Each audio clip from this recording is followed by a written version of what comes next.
pessoal, eu sou a Nathalie, sejam bem-vindos ao Fanatic e hoje, mais uma vez, vamos falar sobre vampiros, pois finalmente terminei de ler este livrinho aqui, O Vampiro Lestat, da dona Anne Rice, que é o segundo capítulo das Crônicas Vampirescas e vai ser a principal base para a terceira temporada de Entrevista com o Vampiro. Inicialmente vou comentar sobre o livro sem spoilers, caso você não tenha lido ainda, queira saber um pouco sobre o que ele se trata, e mais pra frente no vídeo eu aviso quando chegar os spoilers que eu quero comentar aqui rapidinho. E esse vídeo aqui é mais focado no livro mesmo, em breve vai sair um outro vídeo sobre a próxima temporada da série, o que a gente já sabe sobre ela, expectativas que eu tenho, então se inscreva no canal caso você goste da série também e queira ficar por dentro aí desses conteúdos. E me segue também nas redes sociais, @natfanatic no Instagram e no TikTok, pra acompanhar os outros conteúdos que eu posto toda semana sobre filmes e séries. Bom, o Vampiro Lestat começa nos anos 80. Depois de um tempo levando uma vida subterrânea, né, dormindo debaixo da terra, o Lestat acaba descobrindo sobre a publicação de Entrevista com o Vampiro, o livro que conta ali com o relato do Louis, e ele resolve que ele não precisa mais ficar preso às regras dos vampiros, né, de não mostrar quem ele é. Ele forma então uma banda de rock chamada O Vampiro Lestat e decide escrever uma autobiografia de mesmo nome, onde ele vai compartilhar tudo sobre a sua própria vida, né, a visão dele sobre os fatos e também o que ele sabe sobre os vampiros e a origem deles. E é basicamente esse o livro que a gente tem aqui, é o que a gente vai ler. Eu li Entrevista com o Vampiro em 2022, foi muito engraçado porque eu comecei a ler o livro antes da série, não deu tempo de terminar ele quando a temporada começou, então eu só segui assistindo a série, e a temporada terminou exatamente onde eu tinha parado a leitura, então foi bem engraçado, assim, porque deu pra comparar certinho, e aí depois eu terminei o livro, depois de assistir a primeira temporada, e não vou negar, gente, foi uma leitura bem desafiadora, mas com o Vampiro Lestat foi um pouquinho mais tranquilo, e eu acho que tem alguns fatores que afetam nisso, né? Primeiro que a gente tem um narrador muito diferente, e eu gosto muito mais da narração do Lestat. Eu acho que os dois, né, tanto ele quanto o Louis, têm os seus momentos mais filosóficos, mais profundos, né, que são alguns dos momentos mais difíceis da escrita da Anne Rice pra mim, mas eu acho que o Lestat, ele tem uma personalidade muito diferente do Louis. Ele é muito mais carismático também, é inegável, mas eu acho que as histórias são muito diferentes, a forma como elas são contadas são muito diferentes. Além disso, tem o fato de que os livros foram publicados com quase 10 anos de diferença entre um e outro, e eu acho que a Anne Rice estava em momentos muito diferentes da vida também. O Entrevista com o Vampiro, ela escreveu como uma forma de lidar com a perda da sua filha, que tinha falecido por conta da leucemia, e o Vampiro Lestat, quase 10 anos depois, já não tinha mais esse peso, e é nesse segundo livro que ela também decide que isso vai ser um universo, que ela vai criar realmente uma mitologia. Então acho que isso muda bastante até a carga que cada livro carrega. Então, enquanto que Entrevista com o Vampiro foi uma leitura difícil, porque o Louis fala e habla, e ele traz questões muito densas, né, dos pensamentos e da melancolia dele. Em O Vampiro Lestat, ele é um livro muito maior e ele tem muita história a mais, realmente. Eu acho que tudo que a Anne Rice traz aqui é super interessante, é muito legal, são informações relevantes, mas eu acho que é coisa demais pra um livro só. Tanto que depois eu descobri que tem pedaços desse livro que, na verdade, são outros livros das crônicas vampirescas. Então, eu acho que talvez, eu não sei se ela se empolgou demais e já quis colocar muita coisa num livro só.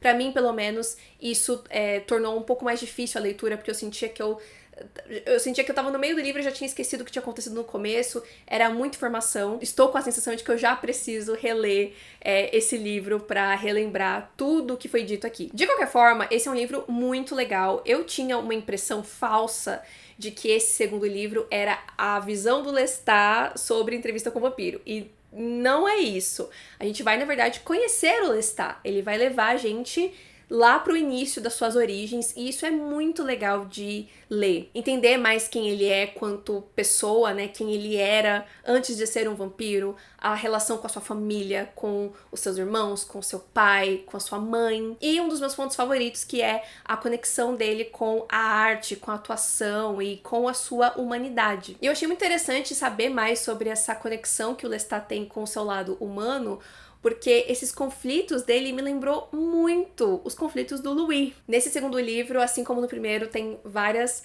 filosofias e reflexões sobre a vida e sobre Deus e sobre a humanidade, que são bem difíceis de ler pra mim, mas que foram muito interessantes. Mas diferente do Louis, eu acho que o Lestat, ele, como eu disse, tem uma personalidade diferente, e eu acho que ele tem um instinto de rebeldia muito maior. Eu sinto que o Lestat é um personagem que ele não se contenta, ele vai, ele age, e o Louis, ele é um pouco mais apático, ao meu ver. Então isso torna tudo muito diferente de ir acompanhando esse personagem, e ele passa por muitas coisas, né? A gente vai acompanhar ele desde antes dele ser vampiro, até ele se tornando vampiro, e até o que acontece depois disso, por um bom tempo, antes dele conhecer o Louis. Então eu acho que essa dinâmica diferente torna esse livro também muito mais interessante, assim, de ler, né? Muito mais animado, digamos. Quem tá acompanhando a série de Entrevista com o Vampiro viu isso na segunda temporada, né? Que é a relação do Lestat com o teatro, que com certeza a gente vai ver muito mais disso na próxima temporada.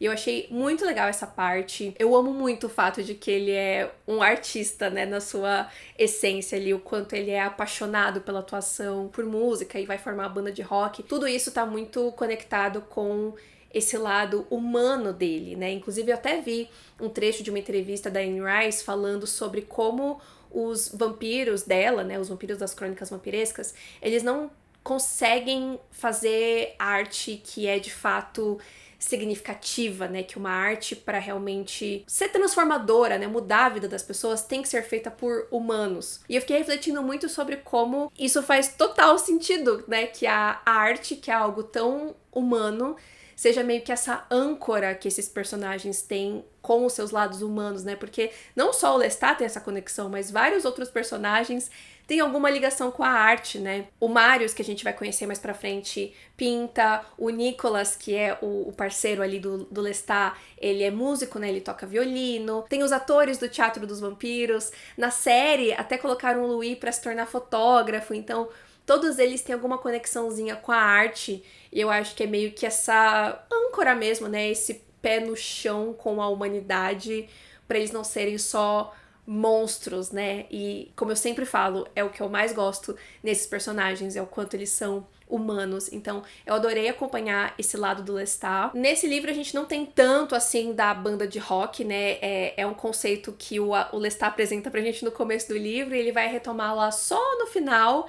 É bem legal o que tem, mas não é muito. Eu acho que isso vai ser mais presente no próximo livro, né, até onde eu entendo, no Rainha dos Condenados. Mas o que a gente sabe é isso, né, ele lançou esse álbum, ele fez diversos clipes, e as pessoas adoraram, ficaram enlouquecidas e tal. O que eu achei muito engraçado é que, pela descrição que a Anne Rice dá do visual dessa banda, parece algo bem cafona, mas eu acho que talvez seja um reflexo do que faria sentido pra, né, lá nos anos 80, o que seria uma banda de rock de um vampiro. Eu ainda vou assistir Rainha dos Condenados, mas eu já vi, né, como que é o look do Lestat. Eu acho interessante que nas adaptações, né, tanto no filme de Rainha dos Condenados quanto na série de Entrevista com o Vampiro, quem tá adaptando se permite dar essa atualizada no que seria o Lestat roqueiro pra este momento, né? O que faria sentido hoje se o Lestat fizesse uma banda de rock e lançasse um álbum, né? De atualizar esse visual. Mas é isso, eu achei meio cafona, mas foi muito legal também ver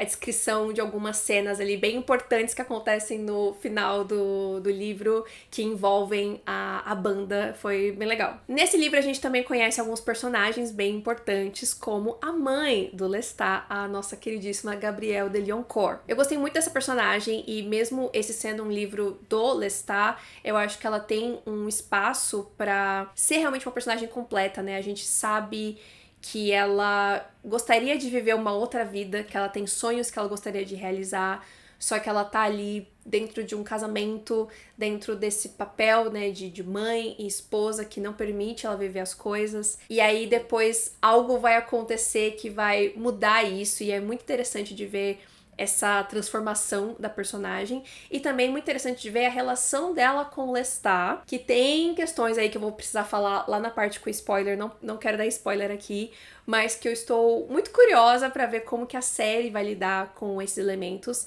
Mas a Gabrielle é um personagem que, tal qual todos os outros, eu acho que ela não é simples, mas a Gabrielle é um personagem que eu achei muito interessante. Eu acho que vai ser muito legal poder acompanhar ela na série. Temos também o Nicolas de l'Enfant, né? O Nicolas, que eu já citei aqui, que é o primeiro amor do Lestat. Ele já foi citado e mostrado brevemente na série de Entrevista com o Vampiro, mas aqui no livro ele tem bastante espaço, então ele com certeza vai ser um personagem que vai aparecer bastante na próxima temporada. Gostei muito de ler sobre ele e o Lestat, a dinâmica dos dois. O Nicolas também é um personagem interessante, que tem camadas, né, sobre ele e a relação dele com a vida e com a arte. E do que eu tô sentindo, o Nicolas é um personagem muito importante para quem o Lestat vai ser dali pra frente também enquanto vampiro. Então eu gostei bastante de conhecer ele aqui nesse livro. E alguns nominhos já conhecidos também aparecem aqui, como o Armand e o Marius, que é o seu criador. Eles têm bastante espaço aqui em O Vampiro Lestat, eles têm até a oportunidade de contar as suas próprias histórias. Eu pessoalmente gostei mais de como foi colocado o relato do Armand. O do Marius é um tanto mais extenso, e depois, como eu disse, né, descobri que o Marius também tem um livro, não só o Armand tem um livro, então eu acho que poderia ter sido colocado de uma outra forma, mas enfim, é questão de gosto pessoal. Mesmo assim, eu tô ainda interessada em ler os livros deles, especialmente do Armand. Foi muito interessante poder ver realmente mais da perspectiva dele, de quem ele é e de como ele interage com as outras pessoas. Eu não quero entrar em muitos detalhes aqui, porque eu acho que isso é uma conversa pra gente ter quando eu ler O Vampiro Armand, mas dá pra ver muito as raízes da dor que o Armand carrega e da necessidade que ele tem de aprovação das pessoas. Então foi muito, muito, muito interessante poder conhecer mais do Armand nesse livro. E o Marius, como eu falei, ele tem um relato mais extenso nesse livro. Eu não curti tanto, mas eu entendo exatamente por que ele tá aqui. Ele vai trazer informações muito importantes, fundamentais, para o que vai acontecer no final deste livro e que vai dar o gancho para o próximo, né? E com certeza que vai refletir no futuro aí das crônicas vampirescas, né? Então, tudo que ele traz é super importante, mas é isso. Como já tinha muita informação nessa história, eu achei que ficou muita coisa que poderia ser distribuído de uma outra forma, talvez. E a minha parte favorita desse livro, confesso, foi o epílogo, que foi o finalzinho, winho da história, que é quando o Lestat vai falar um pouco sobre como foi a vivência, né, e a relação dele com o Louis e a Clória. E eu gostei muito de ver esse relato do Lestat, porque, enfim, né, a gente pôde ter um pouco desses outros personagens, mas também porque eu acho que tem muitos elementos do que ele conta aqui que já foram incorporados na série. Não só no momento em que a gente vê a perspectiva do Lestat sobre algumas coisas, mas eu acho que na série como um todo, desde a primeira temporada. Mesmo no relato do Louis, eu acho que os criadores da série puxaram elementos da visão do Lestat também. Eu também adorei o capítulo final, que é quando a gente volta para o momento presente, né? A gente volta ali pro momento em que o Lestat tá se preparando para algo muito importante em 1985 relacionado à sua banda de rock. Não vou falar aqui o que é. Não que o livro todo não seja interessante, não tenha coisas bacanas, mas esse finalzinho me pegou bastante, assim, eu fiquei super empolgada pra continuar lendo, porque termina com um gancho, assim, bem considerável, sabe? Então eu estou muito animada e podem ter certeza que assim que eu terminar de ler Rainha dos Condenados, vou voltar aqui pra falar as minhas impressões dele e também eu vou ver o filme! E a gente vai conversar sobre isso também. Então, apesar de Anne Rice ser sempre uma leitura muito desafiadora pra mim, eu tô gostando muito de conhecer as crônicas vampirescas, acho que tá sendo um desafio muito legal e eu tô muito empolgada pra ver como que a próxima temporada da série vai adaptar esse livro, porque tem muita coisa, como eu falei, mas a gente conversa melhor sobre isso no próximo vídeo, sobre o que a gente pode esperar aí pra próxima temporada. Bom, agora eu vou entrar em alguns comentários aqui com spoilers, brevemente, caso você não queira, né, saber o que acontece com detalhes no livro, para não tomar possíveis spoilers aí da série. Deixa um like antes de sair do vídeo, se inscreve no canal se você não é inscrito ainda, e se você não se importa com spoilers ou já leu o livro, bora lá. Bom, a coisa que eu mais queria falar sobre esse livro com spoilers, é claro, é sobre a Gabrielle e sobre a transformação dela em vampira e sobre a relação dela com o Lestat. Eu estou muito curiosa pra ver como que isso vai ser feito na série. E, principalmente, eu tô muito curiosa pra ver a reação das pessoas. Porque, primeiro que eu não sabia que a mãe do Lestat ia se tornar uma vampira. Eu achei isso muito legal. E depois ver a intimidade dos dois é impossível você não achar um tiquinhozinho estranho, né? Assim, é claro, a gente tá falando aqui sobre vampiros, eles não são mais humanos, eles têm uma outra visão, né, sobre moralidade, e o próprio Lestat diz, né, que não vê mais ela como a sua mãe, mesmo que depois ele chame ela de mãe várias vezes e tal. Eu sei que a coisa é diferente, mas ainda não tem como, né? Nós somos seres humanos, é impossível não achar um pouquinho estranho quando a gente vê ali os detalhes da intimidade dos dois. Mas eu abracei e bora lá, entendeu? Porém, especialmente agora, né, a gente teve a segunda temporada de A Casa do Dragão, que, enfim, na sua essência é sobre uma grande família de incestos, né? Mas eu achei muito engraçado quanto as pessoas se surpreenderam muito e ficaram chocadas e abismadas quando um determinado personagem sonha que está se relacionando com a sua própria mãe. Nossa, na época no falecido Twitter, né,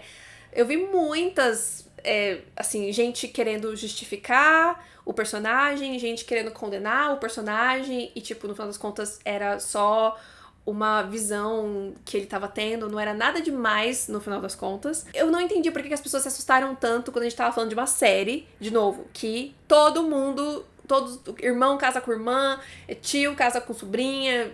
Aí, de repente, as pessoas, não, a mãe não pode. E aí, quando eu cheguei nessa parte do livro, eu fiquei com a dúvida de, será que na hora que chegar esse momento da série, as pessoas vão estar mais preparadas, calejadas, por conta desse histórico, né, de Game of Thrones na nossa vida, especialmente a Casa do Dragão, ou porque as pessoas tiveram uma reação tão negativa nessa segunda temporada por conta dessa cena, elas vão reagir de maneira extremamente negativa em entrevista com o vampiro. Então, eu tô muito curiosa pra ver qual que vai ser a reação das pessoas e como que a série vai lidar com isso, se eles vão mudar alguma coisa, porque eles adaptaram algumas questões em relação às idades dos personagens, por exemplo, na série, que eu acho que diminui um pouco alguns problemas. Por exemplo, a Clória não ser uma criança, por exemplo, o Armand não ser um adolescente, e eu estou curiosíssima pra ver o que eles vão fazer em relação a essa dinâmica. Mas, como eu disse, a Gabrielle é uma personagem que eu gostei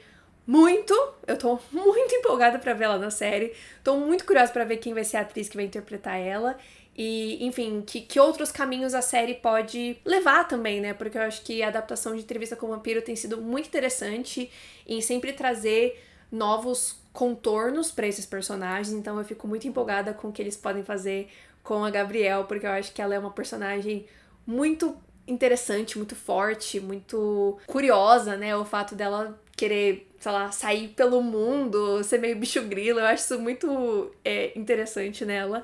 Então, esse é o ponto que eu acho que mais alugou um triplex na minha cabeça em relação a esse livro e que eu tô mais curiosa de ver na próxima temporada. Então é isso, gente. Essas foram as minhas impressões sobre o Vampiro Lestat. Como eu falei, eu quero trazer um próximo vídeo falando sobre tudo que a gente já tem de informação, né, da terceira temporada da série. E aí nele eu vou trazer um pouco das minhas expectativas também. E aí eu vou comentar algumas questões que estão nesse livro, que já apareceram na série, ou que não apareceram ainda, ou apareceram de outro jeito, enfim, pra gente tentar chegar numa conclusão do que vai estar na terceira temporada ou não. Estou animadíssima para seguir em frente com a leitura de Rainha dos Condenados e poder ver o filme também pela primeira vez, que eu nunca vi. Eu sempre tive imagens, assim, sobre Rainha dos Condenados, mas eu nunca sentei e assisti. Porém, a trilha sonora é sensacional, então eu já estou animadíssima pra isso também. Então, se você quiser acompanhar aí o status da minha leitura, me segue nas redes sociais, que eu sempre compartilho nos stories lá no Instagram, geralmente o que eu tô lendo, como que estão as coisas, e também os vídeos que eu posto por lá também, né, que eu trago outros conteúdos além dos que eu trago aqui pro YouTube. Curte o vídeo se você gostou, se inscreve no canal se você não é inscrito ainda, e a gente se vê no próximo vídeo. Tchau!